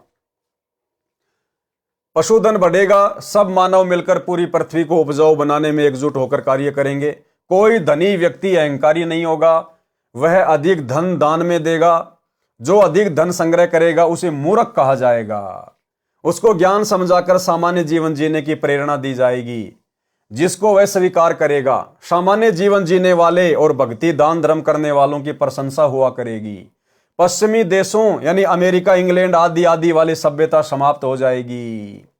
स्त्री पुरुष पूरे वस्त्र पहना करेंगे, सुख में जीवन जिएंगे, एक दूसरे की सहायता अपने परिवार की तरह करेंगे। कलयुग में सतयुग 1000 वर्ष तक चलेगा। अब देखो भाई और बहनों, ध्यान से देखना, कलयुग में सतयुग 1000 वर्ष तक चलेगा। केवल सतयुग जैसा माहौल चलेगा, 1000 साल तक ये भक्ति मार्ग चलेगा, सतयुग जैसा वातावरण होगा, लेकिन मोक्ष नहीं होगा। मोक्ष तो जब तक गुरुजी हैं तब तक होगा। शब्दों को ध्यान से समझिएगा, क्या कह रहे हैं परमात्मा। कलयुग में सतयुग 1000 वर्ष तक चलेगा। क्या चलेगा? सतयुग चलेगा। अच्छा माहौल हो जाएगा, बढ़िया खान पान हो जाएगा, समय पे वर्षा होगी, दोबारा से लोगों की जीवन शैली सुधरेगी। लेकिन मोक्ष नहीं होगा भाई और बहनों। मोक्ष तो जब तक सतगुरु धरती पे हैं तब तक ही गोल्डन चांस है। कलयुग में सतयुग 1000 वर्ष तक चलेगा। इसका 50% प्रभाव 2 लाख वर्ष तक तथा 30% प्रभाव 1,30,000 वर्ष तक रहेगा।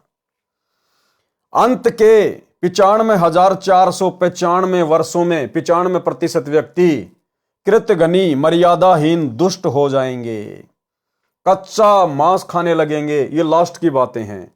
उम्र बहुत कम यानी 20 वर्ष रह जाएगी। मानव की लंबाई 2 से 3 फुट तक रह जाएगी। 5 वर्ष की लड़की को बच्चा पैदा होगा। 80% व्यक्ति 15 वर्ष की आयु में मर जाया करेंगे। फिर एकदम पृथ्वी पर बारिश से पानी पानी हो जाएगा। जो अच्छे व्यक्ति 5% बचेंगे। और कौन बचेंगे वो 5%? जो इस कलयुग की पिछली पीढ़ी में गुरुजी के रहते सहते पार नहीं हो पाएंगे। वही शेष कुछ तो कल्कि यानी निकलंक अवतार मार देगा, जो विष्णु का अवतार आएगा लास्ट में। कुछ बाढ़ में मर जाएंगे। बचे हुए व्यक्ति ऊंचे स्थानों पर निवास करेंगे, पहाड़ों पे। पृथ्वी पर 100 फुट पानी हो जाएगा। धीरे धीरे पानी सूखेगा। पृथ्वी पर पेड़ यानी वन उगेंगे, फिर जमीन उपजाऊ होगी। कलयुग के अंत में धरती का 3 फुट नीचे तक उपजाऊ वन समाप्त हो जाएगा। पानी के कारण वह जहर पृथ्वी से बाहर पानी के ऊपर आएगा। पृथ्वी फिर से उपजाऊ होगी और पुनः सतयुग की शुरुआत होगी। फिर पुनः सतयुग, त्रेता, द्वापर, फिर इन युगों की शुरुआत होगी। अजामेल की शेष कथा। अब आगे परमात्मा उस अजामेल की कथा का ले रहे हैं।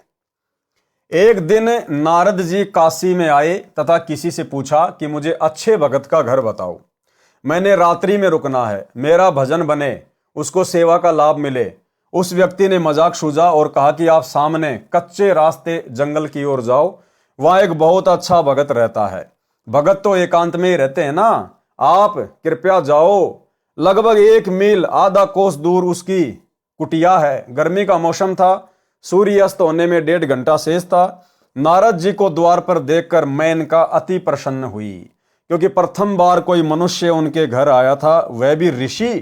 पूर्व जन्म के भक्ति संस्कार अंदर जमा थे, उन पर जैसे बारिश का जल गिर गया हो, ऐसे एकदम अंकुरित हो गए। मेनका ने ऋषि जी का अत्यधिक सत्कार किया, कहा कि न जाने कौन से जन्म के शुभ कर्म आगे आए हैं, जो हम पापियों के घर भगवान स्वरूप ऋषि जी आए हैं। ऋषि जी के बैठने के लिए एक वृक्ष के नीचे चटाई बिछा दी, उसके ऊपर मृगछाला बिछाकर बैठने को कहा। नारद जी को पूर्ण विश्वास हो गया कि वास्तव में ये पक्के भगत हैं। बहुत अच्छा समय बीतेगा। कुछ देर में अजामेल आया और जो तीतर खरगोश मारकर लाया था वह लाठी में टांग कर आंगन में प्रवेश हुआ। अपनी पत्नी से कहा कि ले रसोई तैयार कर। सामने ऋषि जी को बैठे देखकर दंडवत प्रणाम किया और अपने भाग्य को सराहने लगा। कहा कि ऋषि जी, मैं स्नान करके आता हूं, तब आपके चरण चंपी करूंगा। यह कहकर अजामेल निकट के तालाब पर चला गया। नारद जी ने मेनका से पूछा कि देवी, ये कौन है? उत्तर मिला कि ये मेरा पति अजामेल है। नारद जी को विश्वास नहीं हो रहा था कि ये क्या चक्रव्यूह है। विचार तो भक्तों से भी ऊपर, परंतु कर्म कैसे? नारद जी ने देखा इनके विचार तो भक्तों से भी ऊपर हैं, लेकिन इनके जो ये कर्म हैं, ये देखो कितने बिगड़े हुए हैं। और भाइयों और बहनों, वर्तमान में वही स्थिति सतगुरु रामपाल जी परमेश्वर जी के साथ बन गई जो नारद जी के साथ बनी थी। आज मजबूरन सतगुरु रामपाल जी परमेश्वर जी को शतलोक आश्रमों से जुड़ी हुई संगत, अपने परिवार और कोऑर्डिनेटरों के विषय में ये शब्द बोलने पड़ गए कि बच्चों तुम क्या कर रहे हो? अच्छे इंसान तो जगत में भी ऐसा नहीं करते जैसा तुम भगत कर रहे हो। यानी 90% भगत समाज को सतगुरु रामपाल जी ने आम भक्तिहीन समाज से भी नीचे की कैटेगरी में खड़ा कर दिया कि नालायकों, ज्ञान तुम्हारे को इतना अनमोल दे दिया और मेरे जेल जाने के बाद तुम ये क्या कर्म कर रहे हो? तुम्हारे से तो जगत वाले भी अच्छे, जगत वाले भी। और कोऑर्डिनेटरों के विषय में क्या बताया गुरुदेव ने? अपनी गुरु बहनों के साथ में अश्लील हरकतें कर रहे हैं। और गुरुदेव कह रहे हैं तुम्हें थोड़ा सा सुख होते ही पक्के एजेंट काल के बन जाते हो। तो नारद वाली सतगुरु रामपाल जी परमेश्वर जी के साथ बनी हुई है। सुनिए सत्संग। विचार करना होगा कि हम कौन है, कहां से आए। आपस में खेचातानी रखते हो अभी भी भगत हो गए। अच्छे इंसान तो जगत वाले भी ना करते ऐसा जैसे भगत कर रही है। अच्छे इंसान तो जगत वाले भी ना करते ऐसा जैसे भगत कर रही है। अच्छे इंसान तो जगत वाले भी ना करते ऐसा जैसे भगत कर रही है। किसी को छोटी सी सेवा दे देते, कोऑर्डिनेटर बना दिया, वो ने सोचा मैं खुदा बन गया। अरे इतना शिक्षा तो बने। मजदूर बनो सीखो, मजदूर। और कई देखा है कि कोऑर्डिनेटर या जिसकी जो भी व्यवस्था लगाई जाए तो व्यवहार भी ठीक नहीं करते, धमकान लग जाते, फुरकान लग जाते। और कुछ ऐसी भी शिकायतें आई हैं जो बहन बेटियों के साथ गलत मैसेज भी डालते हैं। तो वो दुष्ट लोग ना तो कोऑर्डिनेटर के योग्य है, ना वो भगत के योग्य। और कुछ ऐसी भी शिकायतें आई हैं जो बहन बेटियों के साथ गलत मैसेज भी डालते हैं। तो वो दुष्ट लोग ना तो कोऑर्डिनेटर के योग्य है, ना वो भगत के योग्य। और कुछ ऐसी भी शिकायतें आई हैं जो बहन बेटियों के साथ गलत मैसेज भी डालते हैं। तो वो दुष्ट लोग ना तो कोऑर्डिनेटर के योग्य है, ना वो भगत के योग्य। तो ऐसा तो संगत माई कुसंगत उपजेगी, और ऐसी कुसंगत होगी फिर हम रखेंगे नहीं उसको खेत में। किसान उस कुबाड़ को पाड़ कर खेत तो बाहर फेंक देता है। तो उसको आप मिशन से निकाल दिया जाया करेगा। सुधर जाओ, एक के नहीं सुनी जाया करती, दिशात्मक शिक्षा दी जाती है, अमल कर लो इन पे। कर्म बतेरे फोड़ लिए, इस ज्ञान का असर क्या हुआ? थोड़ा सा सुख होते हो फिर पक्के एजेंट काल के बन जाते हैं, बकवाद वही करनी, भगवान से दूर हो जाना। थोड़ा सा सुख होते हो फिर पक्के एजेंट काल के बन जाते हैं, बकवाद वही करनी, भगवान से दूर हो जाना। थोड़ा सा सुख होते हो फिर पक्के एजेंट काल के बन जाते हैं, बकवाद वही करनी, भगवान से दूर हो जाना। तो भाई और बहनों, समझ में आ गया होगा ये माजरा क्या है। अकेले ज्ञान से भी बात नहीं बनती जब तक ज्ञान को हम अमल में नहीं लाएंगे। उत्तर मिला कि ये मेरा पति अजामेल है। नारद जी को विश्वास नहीं हो रहा था कि ये क्या चक्रव्यूह है। विचार तो भक्तों से भी ऊपर, परंतु कर्म कैसे? नारद जी ने कहा कि देवी सच सच बता, माजरा क्या है। शहर में मैंने पूछा था कि किसी अच्छे भगत का घर बताओ, तो आपका एकांत स्थान वाला घर बताया था। आपके व्यवहार से मुझे पूर्ण संतोष हुआ कि सच में भक्तों के घर आ गया हूं। ये मांसाहारी आपका पति है तो आप भी मांसाहारी हैं। मेरे साथ मजाक हुआ है। ऋषि नारद उठकर चलने लगा। मेनका ने चरण पकड़ लिए। तब तक अजामेल भी आ गया। अजामेल भी समझ गया कि ऋषि जी गलती से आए हैं, अब जा रहे हैं।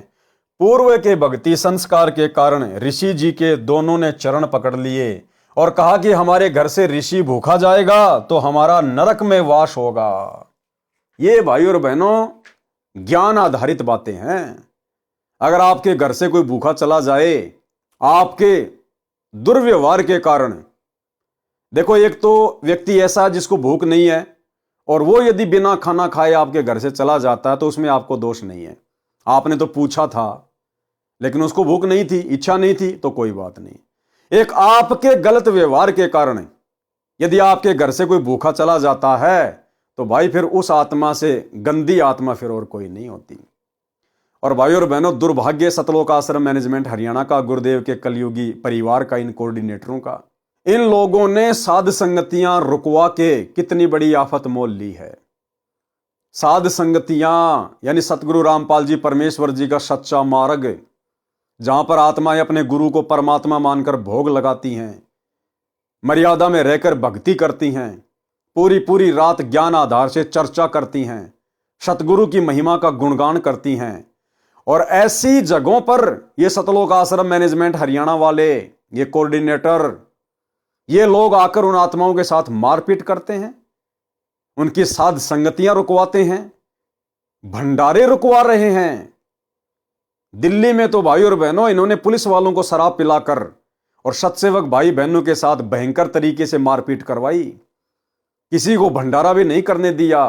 गुरुजी की भोग की आरती के बीच में इन्होंने भक्तों को मारना पीटना शुरू कर दिया। बेचारे भगत रातों रात वहां से निकले। कुछ एक को ये थाने में ले गए, जबरदस्ती मार पिटाई करी। सोचिए भाई और बहनों, इन दुष्टों के साथ में, जो अपने आप को भगत भी कहते हैं, इनके साथ में आने वाले समय में क्या बनेगी। तो ये भक्ति नियम है, भक्ति विधान है।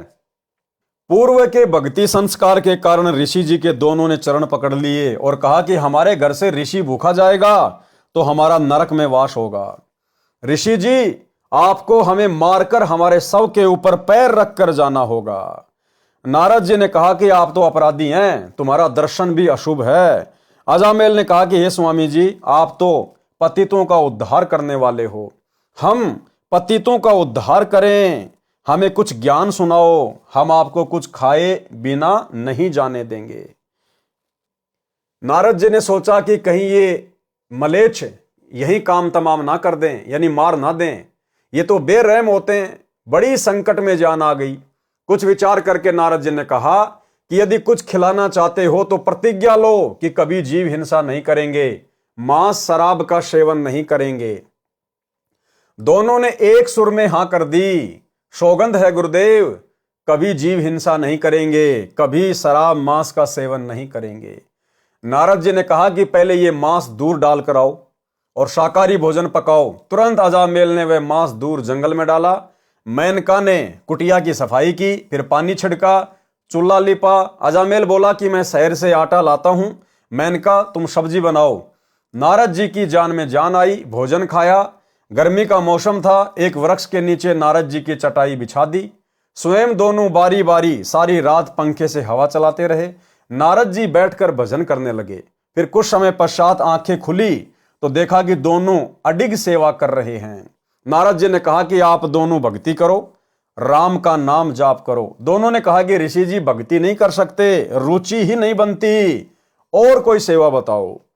परमेश्वर कबीर जी ने कहा है कि कबीर पिछले पाप से हरि चर्चा ना सुहावे, कह ऊंगे के उठ चले, कह और बात चलावे। तुलसी पिछले पाप से हरि चर्चा ना भावे, जैसे जवर के वेग से भूख विदा हो जावे। भावार्थ, जैसे जवर यानी बुखार के कारण रोगी को भूख नहीं लगती, वैसे ही पापों के प्रभाव से व्यक्ति को परमात्मा की चर्चा में रुचि नहीं होती। या तो सत्संग में ऊँघने लगेगा या कोई अन्य चर्चा करने लगेगा, उसको श्रोता बोलने से मना करेगा तो उठकर चला जाएगा। यही दशा अजामेल तथा मेनका की थी। नारद जी ने कहा कि हे अजामेल, एक आज्ञा का पालन अवश्य करना। आपकी पत्नी को लड़का उत्पन्न होगा, उसका नाम नारायण रखना। ऋषि जी चले गए। अजामेल को पुत्र प्राप्त हुआ, उसका नाम नारायण रखा। इकलौते पुत्र में अत्यधिक मोह हो गया। जरा भी इधर उधर हो जाए तो अजामेल अरे नारायण आजा बेटा करने लग जाता। ऋषि जी का उद्देश्य था कि यह कर्महीन दंपत्ति इसी बहाने परमात्मा को याद कर लेगा तो कल्याण हो जाएगा। नारद जी ने कहा था कि अंत समय में यदि यम के दूत जीव को लेने आ जाएं तो नारायण कहने से छोड़कर चले जाते हैं, भगवान के दूत आकर ले जाते हैं। एक दिन अचानक अजामेल की मृत्यु हो गई। यम के दूत आ गए, उनको देखकर कहा कि कहां गया नारायण बेटा, आजा। पौराणिक लोग कहते हैं कि ऐसा कहते ही भगवान विष्णु के दूत आए और यम दूतों से कहा कि इसकी आत्मा को हम लेकर जाएंगे, इसने नारायण को पुकारा है। यम दूतों ने कहा कि धर्मराज का हमारे को आदेश है पेश करने का। इसी बात पर दोनों का युद्ध हुआ। भगवान के दूत अजामेल को ले गए। वास्तव में यमदूत धर्मराज के पास लेकर गए। धर्मराज ने अजामेल का खाता खोला तो उसकी 4 वर्ष की आयु शेष थी। फिर देखा कि इसी काशी शहर में दूसरा अजामेल है, उसके पिता का अन्य नाम है, उसको लाना था। उसे लाओ, इसको तुरंत छोड़ कर आओ। अजामेल की मृत्यु के पश्चात उसकी पत्नी रो रो कर विलाप कर रही थी, विचार कर रही थी कि अब इस जंगल में मैं कैसे रह पाऊंगी, बच्चे का पालन कैसे करूंगी, ये क्या बनी भगवान। वह रोती रोती लकड़ियां इकट्ठी कर रही थी। कुटिया के पास में शव को खींच कर ले गई। इतने में अजामेल उठकर बैठ गया। कुछ देर तो शरीर ने कार्य ही नहीं किया। कुछ समय के बाद अपनी पत्नी से कहा कि ये क्या कर रही हो। पत्नी की खुशी का ठिकाना नहीं था। कहा कि आपकी मृत्यु हो गई थी। अजामेल ने बताया कि यम के दूत मुझे धर्मराज के पास लेकर गए। मेरा खाता देखा तो मेरी 4 वर्ष आयु शेष थी। मुझे छोड़ दिया और काशी शहर से एक अन्य अजामेल को लेकर जाएंगे, उसकी मृत्यु होगी। अगले दिन अजामेल शहर गया तो अजामेल के शव को शमशान घाट ले जा रहे थे। तुरंत वापस आया, अपनी पत्नी से बताया कि वह अजामेल मर गया है, उसका अंतिम संस्कार करने जा रहे हैं। अब अजामेल को भय हुआ कि भक्ति नहीं की तो ऊपर बुरी तरह पिटाई हो रही थी। नरक में हाहाकार मच रहा था। नारद जी आए तो अजामेल ने कहा कि गुरुजी मेरे साथ ऐसा हुआ। मेरी आयु 4 वर्ष की बताई थी, 1 वर्ष कम हो चुका है, बच्चा छोटा है, मेरी आयु बढ़ा दो। नारद जी ने कहा कि नारायण नारायण जपने से किसी की आयु नहीं बढ़ती। जो समय धर्मराज ने लिखा है उससे 1 श्वास भी घट बढ़ नहीं सकता। कथा सुनाई कि आयु वृद्धि होती है या नहीं। एक ऋषि था, उसको किसी ने हस्तरेखा देखकर बताया कि आपकी 3 दिन आयु शेष है। वह ऋषि चिंतित हुआ और बोला कि कोई उपाय बताओ जिससे मेरी आयु 4 वर्ष बढ़ जाए, मैं भक्ति करना चाहता हूं। ऋषि को उस ज्योतिष शास्त्री ने बताया कि आप तो अच्छे उद्देश्य के लिए आयु वृद्धि चाह रहे हो, चलो प्रजापति ब्रह्मा जी के पास चलते हैं, वे जीवों की उत्पत्ति करता है। ब्रह्मा जी के पास गए और उद्देश्य बताया तो ब्रह्मा जी ने कहा कि मैं तो उत्पत्ति तो कर सकता हूं, आयु की वृद्धि का अधिकार मेरे पास नहीं है। फिर सोचा कि विष्णु जी के पास चलते हैं। ऋषि जी का उद्देश्य अच्छा है। तीनों विमान में बैठकर विष्णु जी के पास गए, जो ब्रह्मा जी थे वो भी साथ हो लिए। मकसद बताया तो विष्णु जी ने कहा कि यह काम तो शंकर जी का है, वह श्रृंगार करते हैं, उन्हीं से प्रार्थना की जाए। ऋषि जी का जीवन वृद्धि का उद्देश्य भक्ति के लिए अच्छा है। विष्णु जी ब्रह्मा जी तथा वे दोनों सब शंकर जी के पास गए, उनको उद्देश्य बताया तो शंकर जी ने कहा कि ऋषि जी का उद्देश्य तो बहुत अच्छा है, परंतु मेरे को तो आदेश धर्मराज से आता है, उन्हीं की मृत्यु का आदेश यमदूतों भूतों को करता हूं। चलो धर्मराज के पास चलते हैं। उस दिन उस ऋषि जी की मृत्यु का दिन था। तीनों ब्रह्मा विष्णु शिव देवता तथा ऋषि और ज्योतिष शास्त्री मिलकर धर्मराज के कार्यालय में गए तथा ऋषि की आयु वृद्धि के लिए कहा तथा उद्देश्य बताया कि यह केवल भक्ति के लिए आयु वृद्धि चाहता है। धर्मराज ने उस ऋषि का खाता यानी अकाउंट खोला तो उसमें उसी दिन उसी समय मृत्यु लिखी थी। उस ऋषि की तुरंत मृत्यु हो गई। तीनों देवता धर्मराज से नाराज हो गए, कहा कि आपने हमारी इज्जत नहीं रखी, आपने ये अच्छा नहीं किया। धर्मराज ने वह लेख दिखाया जो उस ऋषि की मृत्यु के विषय में था। उसमें लिखा था कि ऋषि जी की मृत्यु धर्मराज के दरबार में ब्रह्मा विष्णु शिव तथा ज्योतिष शास्त्री की उपस्थिति में दिन के इतने बीत जाने पर हो। आप जी ने तो मेरा कार्य आसान कर दिया। ये लेख मैं नहीं लिखता, ये तो विधाता की ओर से अपने आप लिखे आते हैं। यदि आप आयु बढ़वाना चाहते हैं तो अपनी आयु में से दान कर दो, तो मैं इसकी आयु बढ़ा सकता हूं। ये बात सुनकर सब चले गए। ये कथा सुनाकर नारद जी ने कहा कि इस बचे हुए समय में खूब नारायण नारायण कर ले। नारद जी चले गए। अजामेल की चिंता और बढ़ गई कि भक्ति का लाभ क्या हुआ। 2 वर्ष जीवन शेष था। परमेश्वर कबीर जी एक ऋषि वेश में अजामेल के घर प्रकट हुए। अब भाई और बहनों, पहले भी सारा खेल नारद ऋषि के रूप में कबीर परमात्मा सतगुरु रामपाल जी भगवान ही कर रहे थे।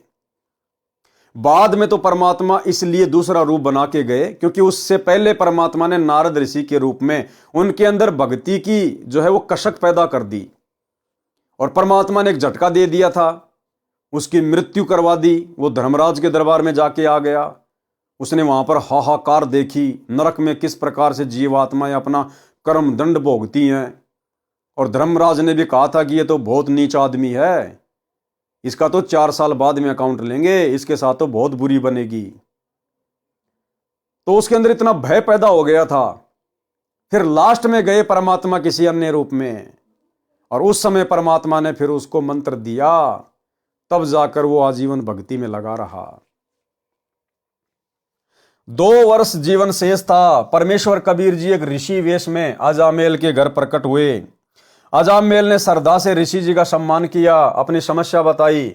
ऋषि रूप में सत्य पुरुष जी ने कहा कि आप मेरे से दीक्षा लो, आपकी आयु बढ़ा दूंगा। लेकिन अजामेल ने नारद जी से कथा सुनी थी कि जो आयु लिखी है वह बढ़ घट नहीं सकती। विचार किया कि दीक्षा लेकर देख लेते हैं। दोनों ने दीक्षा ली, नारायण नाम का जाप त्याग दिया, नए गुरुजी द्वारा दिया गया नाम जाप किया। मृत्यु वाले वर्ष का अंतिम महीना आया तो खाना पीना कम हो गया, परंतु मंत्र का जाप निरंतर किया। अंतिम दिन भोजन भी नहीं खाया, मंत्र जाप दृढ़ता से करता रहा। वर्ष पूरा हो गया, 1 महीना ऊपर हो गया, परंतु भय फिर भी बरकरार था। ऋषि वेश में परमेश्वर आए। दोनों पति पत्नी देखते ही दौड़े दौड़े आए, चरणों में गिर गए। गुरुदेव, आपकी कृपा से जीवन मिला है, आप तो स्वयं परमेश्वर हैं। परमेश्वर जी ने कहा कि मासा घटे न तिल बढ़े, विधाता लिखे जो लेख, और साचा सतगुरु मेट कर ऊपर मारे मेख। ठीक यही घटना भाई और बहनों सन 2000 से पहले एक भगत के साथ में घटित हुई। एक ज्योतिष ने उसको बता दिया था कि ऐसे ऐसे आपकी आयु शेष नहीं है, केवल 15 जनवरी तक आपकी आयु है, उसके बाद आपकी मृत्यु होगी होगी। पूरे परिवार को चिंता, टेंशन। फिर उन्होंने सतगुरु रामपाल जी परमेश्वर जी से दीक्षा ली और मृत्यु का समय निकट था। तो परिवार वाले कहने लगे कि महाराज जी, हम तो इसको आपके पास ही छोड़कर जा रहे हैं, क्योंकि घर वालों को विश्वास नहीं था। तो गुरुदेव ने कहा कि कोई दिक्कत नहीं है, इसको नाम मिल गया है, मर्यादा में रहेगा, परमात्मा और बढ़ाएगा। लेकिन घर वालों ने कहा कि नहीं जी, हम तो आपके पास ही सेवा के लिए छोड़कर जा रहे हैं। तो घर वाले उसको छोड़ के चले गए। मालिक ने कहा ठीक है भाई, सेवा कर ले। अब भाई और बहनों, जैसे ही वो 15 तारीख आती है, उस भगत को चिंता शुरू हो जाती है। उसने खाना पीना कम कर दिया। 15 जनवरी वाले दिन तो कुछ खाया भी नहीं, उदास मायूस। तो गुरुदेव ने कहा, रे भाई कुछ खा ले पी ले, कुछ खाया नहीं पिया? उसने कहा, जी खा लिया मैंने, पी लिया। मतलब गुरुदेव से वैसे उसने झूठ बोल दिया। लेकिन दूसरे भक्तों ने बताया, जी इसने तो बिल्कुल कुछ भी नहीं खाया, बिल्कुल मायूस है, आज इसका वो मृत्यु वाला दिन है। तो गुरुदेव ने कहा कि बेटा चिंता मत कर, कुछ तो खा पी ले। तो गुरुदेव के कहने से थोड़ा बहुत उसने खाया पिया। वो 15 जनवरी का पूरा दिन निकल गया, पूरी रात निकल गई, 2 4 5 दिन भी बीत गए, 15 दिन बीत गए। तब गुरुदेव ने उसको कहा, रे भैया अब तो टेंशन फ्री हो जा, देख 15 दिन ऊपर बीत गए, अभी तेरा बाल बाका नहीं हुआ। तब जाकर फिर उस भगत को शांति हुई। तो भाइयों और बहनों, ये उम्र कौन बढ़ा सकता है? अरे ब्रह्मा विष्णु महेश के कहने से धर्मराज ने भी 1 सेकंड के लिए उस लड़के की उम्र नहीं बढ़ाई और कहा कि भैया मेरे हाथ में कुछ नहीं है, ये तो ऊपर से मेरे पास में लेख आते हैं, मैं तो उसके अनुसार सारा कार्य करता हूं। तो धर्मराज के पन्नों में वो लेख कौन देता है? सभी जीवात्माओं के ये कर्मों का हिसाब कौन रखता है? परमेश्वर कबीर जी, सतगुरु रामपाल जी। और आज साक्षात ये परमात्मा धरती पे प्रकट है। गरीब जमजोरा जहां से डरे, मिटे कर्म के लेख, अदली असल कबीर है, कुल के सतगुरु एक। चित्रगुप्त के कागज फाड़ने वाला यही है एकमात्र परमात्मा धरती पे। तो ये छोटा सा सत्संग कैसे परमात्मा ने उस भगत की उम्र बढ़ाई, और ऐसे ऐसे ना जाने हजारों लाखों की परमात्मा ने उम्र बढ़ा रखी है। सुनिए, अब ऐसे ऐसे हमारे पास 1000 प्रमाण हैं।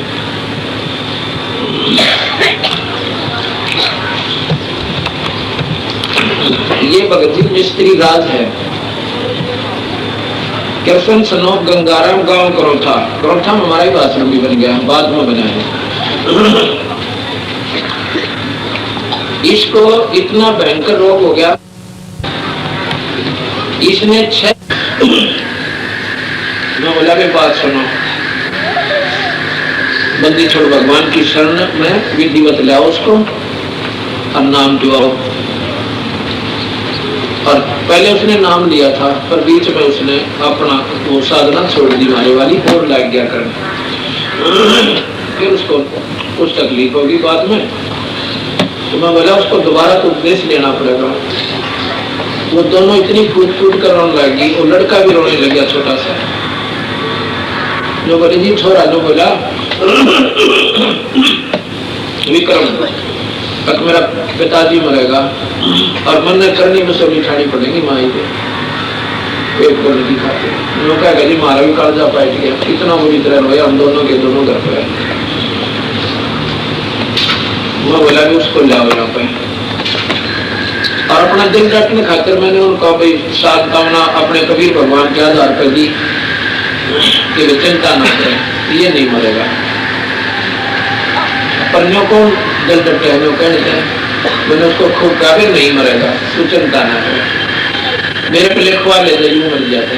मैंने यहाँ तक कह दिया, पर कोई ना बेटा मेरा।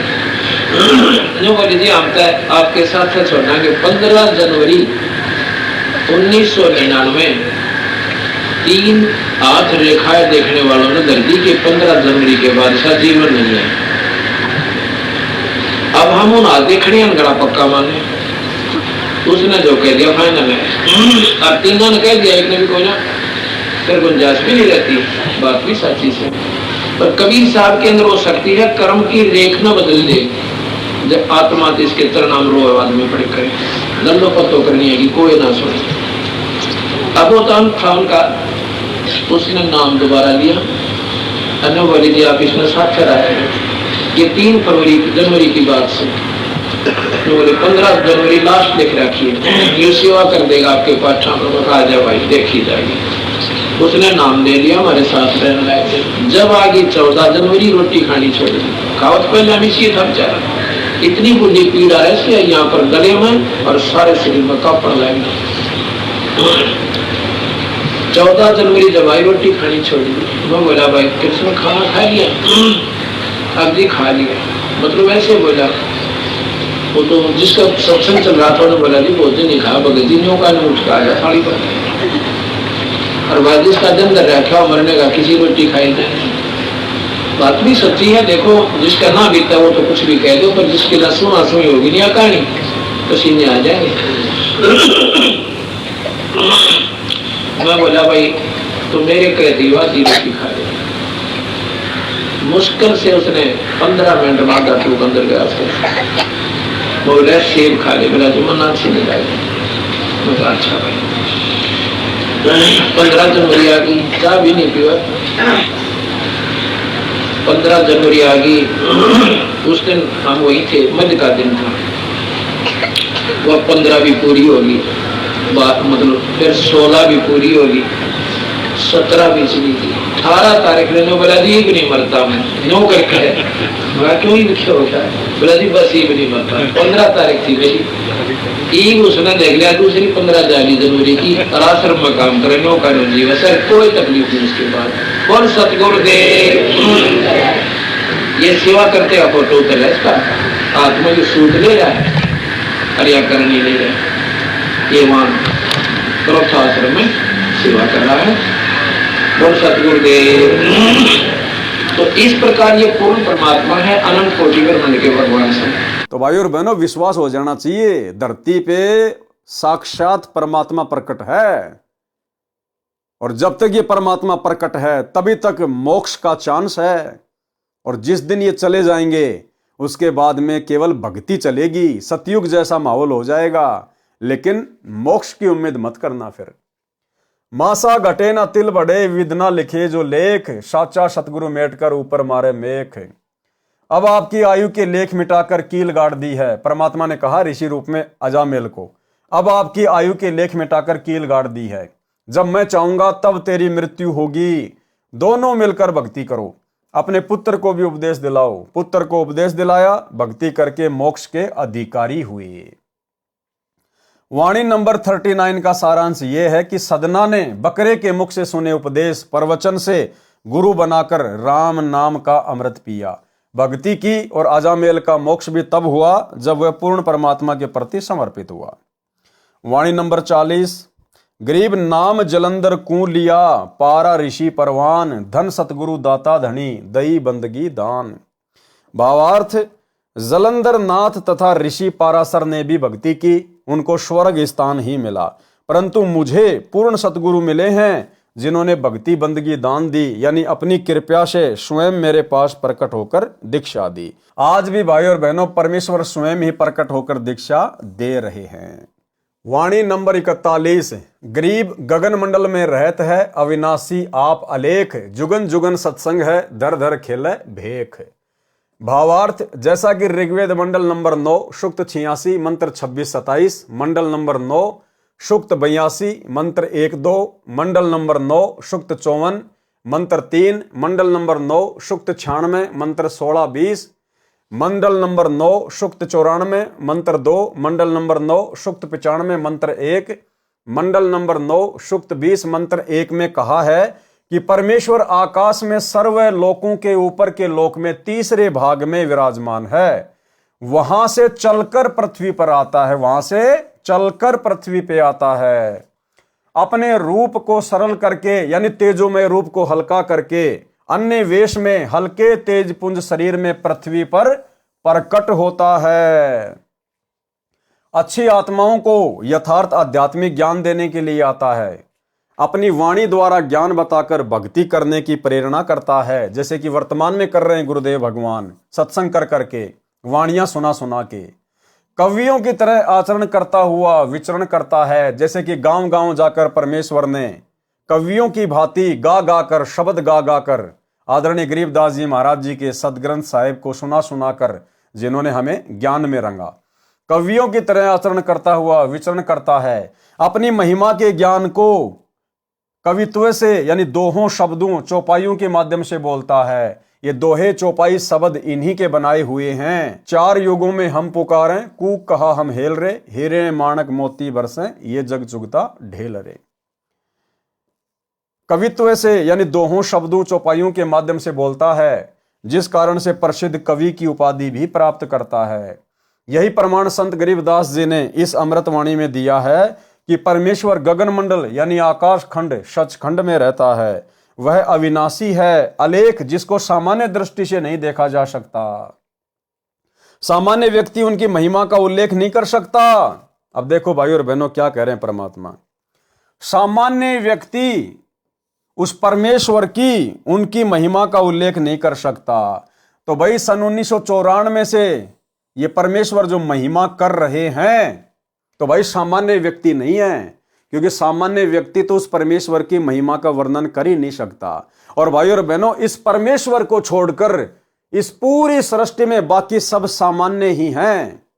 आप और हम जीव तो हैं सामान्य, ब्रह्मा विष्णु महेश भी इस परमेश्वर के आगे सामान्य हैं, दुर्गा और काल भी सामान्य हैं, अक्षर पुरुष भी सामान्य हैं, शतलोक की आत्माएं भी सामान्य हैं। केवल पुरुष एक ही है, बाकी सब आत्मा है।